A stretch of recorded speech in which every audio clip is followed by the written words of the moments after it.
Welcome to the Fearfully and Wonderfully Me podcast, a podcast designed to help you increase your influence, develop your leadership, and maximize your results.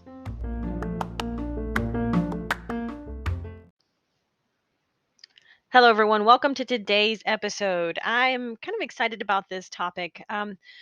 It's probably something I've talked about in different ways on different podcast episodes in the past, but I really thought about it in a new way today or recently as I record this podcast. And what I'm really talking about here is the habits and choices, the systems that help us be successful in life. But kind of and that's not new. That's something I've talked about a lot, and it's something I think we all can learn to do better is creating the systems that help us be successful, whether personally or professionally. We all want more out of some dimension of life. Maybe there are things you want for your health or your health goals. Maybe you want to get fitter or run a marathon or a 5K or whatever that physical goal might be, or maybe it's a professional goal. Maybe it's enhancing your career or getting a different job, whatever it is. We all have things that we want out of life. We want to improve, and that's not a bad thing. That's a great thing. It's a beautiful thing. But even better thing is when we learn to leverage systems to help us be successful. And really, I've read a couple of really great books here lately. Mac and I've had a busy couple of weeks on the road, and time in the airplane, time in the car, um, and and then lots of speaking in between all of that, but lots of traveling as well. But what I love is those opportunities, like to catch up on my reading. Sitting on an airplane for a couple hours is just a great way for me to read a book. And so I've had lots of opportunities to do that in the last 2 weeks or 10 days, really. Well, by the time this podcast comes out, it will have been a few weeks ago. But um, several books didn't really speak to this concept directly. But there again, every time we get a nugget or a thought, sometimes it helps us trigger another thought. Sometimes it helps us think of something in a different way. So I can't point to any one quote or something that really helps me think about this in a new light.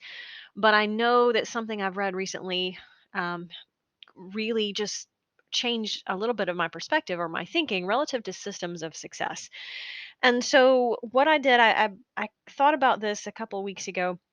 I actually put it on a picture quote and posted it, and then I was like, I just really could do a whole podcast on this. I was on the treadmill in Des Moines, Iowa, and Mac and I were getting ready to speak for a group out there. And I was on the treadmill and we're training for a marathon and reflecting just on how much work I've put into training in this season. Now, that's nothing new. I mean, I've had training seasons before for marathons and I've worked hard, and that's nothing new. But I was reflecting on this particular run because we'd had this busy season of travel and speaking, and still every morning, even if I didn't get enough sleep the night before, or even if we were getting ready to travel again or getting ready to go speak, even when we're on the road, I make time to get up early and go to the hotel gym and get on the treadmill and get my training run in. And that's really great for a lot of things. Number one, I just feel better when I'm getting my regular exercise in. I'm one of those people that I know I feel better. I have more energy when I get my exercise in. I have more, I feel better about myself. I make better food choices because I'm exercising. And so, you know, even if it's like, well, that's kind of a balance of, are you using up your energy or are you getting more energy from your workout? I absolutely get more energy from my workout. And it's something I've learned about myself a long time ago. So even when we are on the road, I'm intentional about getting up and getting my workout in most of the time. Now, there are a few instances where I benefit more from a little extra sleep, and I recognize that, and that's okay. So this one particular day, just this last couple of weeks, and on this particular run, I was reflecting on just the work there again that I'd put into this season, And that's mainly because just personally, I set the goal for myself to run hopefully a personal best or a second best for this upcoming marathon. And the reason I say either of those, I mean, I'd like to think I still have the ability to improve and to get better, but this particular course is slightly downhill, but not extremely downhill. And I tend to run my fastest times on a very extreme downhill race. And so it might not be an absolute personal best just because it's a little downhill, but not super steep, super fast. And that's okay, recognizing that my opportunity this season is to run perhaps a personal best for this type of marathon course. And I'm totally okay with that. And so that's the goal I set for myself, not just to complete the marathon, but I wanted to improve my time over the marathons I've done earlier this year. This will be the third marathon this year and the fourth in 11 months. So I've had three opportunities in the last 11 months to complete a marathon, and I'd like this one to be the best of those. Well, what will be four marathons? I want this one to be the best. That's just a personal goal for myself, and it there again, it drives me to eat better and to train harder and to get more sleep and all of those things.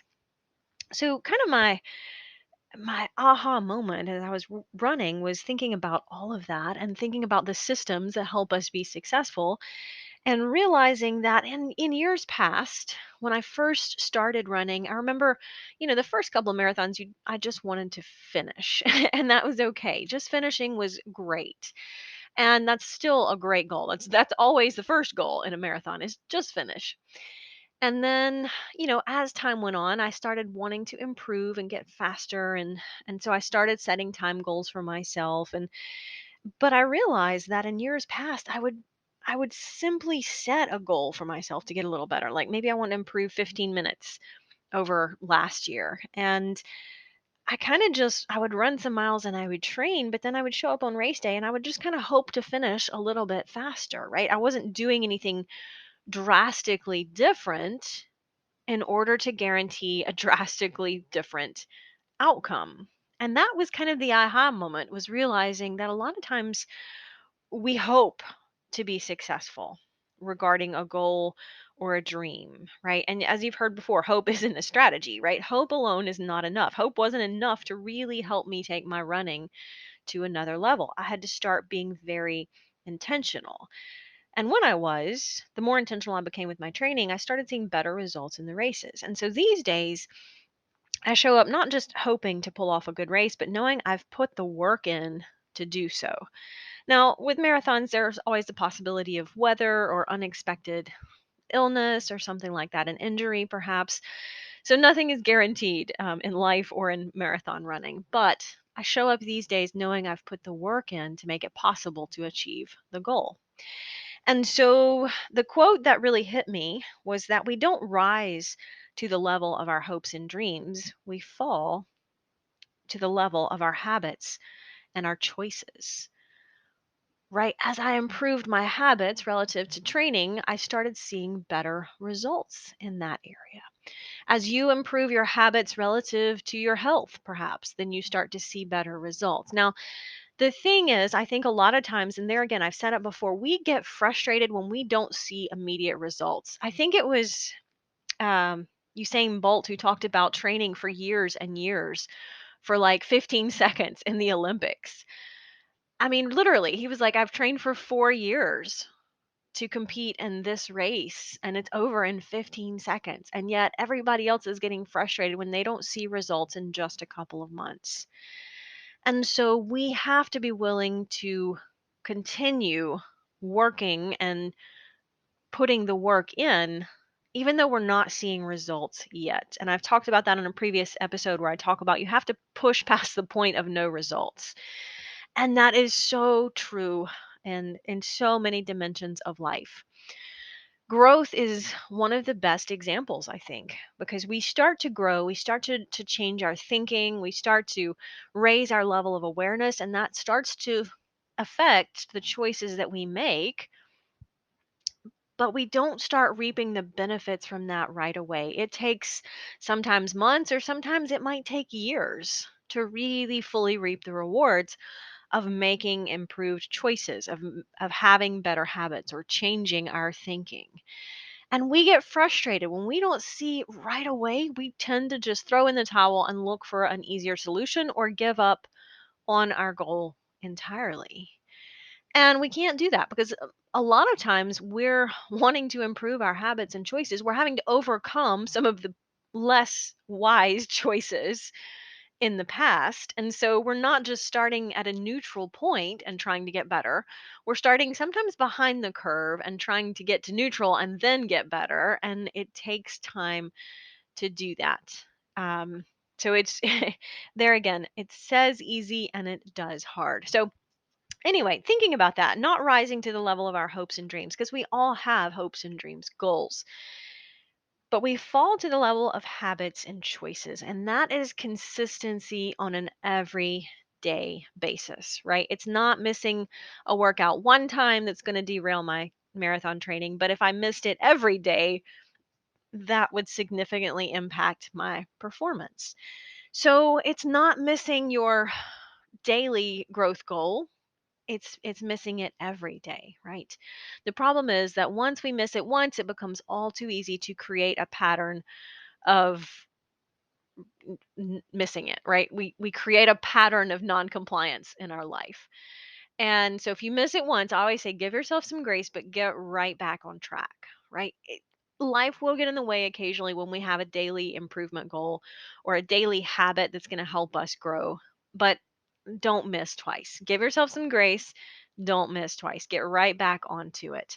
Because there are going to be seasons in life when life throws you for a curve and it derails you, and you have to be consistent about getting back on track as quickly as you can.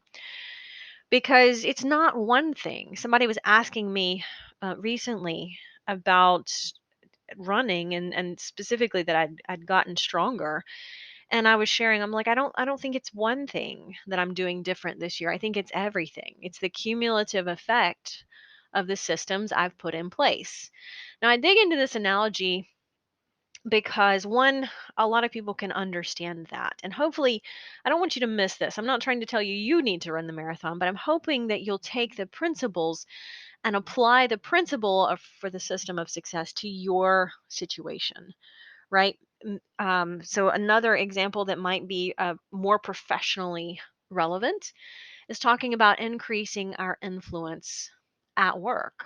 And I was speaking recently to a group of women. Mac and I had done a leadership training, and then we split up, and the ladies had some time with me, and we talked about leadership from a woman's perspective. And I love to talk about that. In fact, I could do a great podcast. Maybe I will do a great podcast on the some of the lessons that I taught in that class. But um, one of the questions or one of the points that one of the ladies raised was that realizing some of the growth opportunities she had started being more intentional about growing, and she'd started being more intentional about applying those principles at work, but she still had a relationship at work with a male counterpart who was really threatened and insecure by her confidence.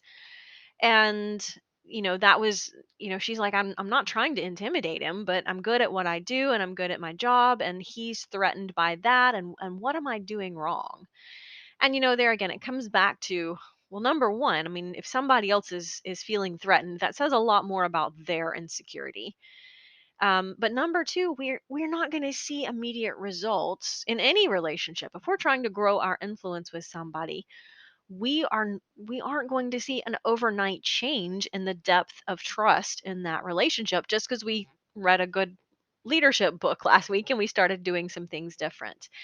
So hopefully I was able to give her some specific tips, and one of the things that I shared with her I'll share with you because I think it's relevant for a lot of women is when somebody is perhaps a little intimidated or perhaps feeling a little threatened. I mean, you can't control how they choose to feel, um, but hopefully, what you can do is build your trust and your influence with them so that they don't have an opportunity to feel threatened or insecure. But one of the best ways to do that is declaring your intent, right? Helping explain where you're coming from and saying, "Hey, I'm not trying to take over. I'm not trying to take your job. I'm not trying to, take all the credit for this project or whatever it is the situation might be." But just declaring that intent on the front end and saying, "Hey, I'm just trying to get results for the team. I'm trying to, help the organization be successful," whatever it is.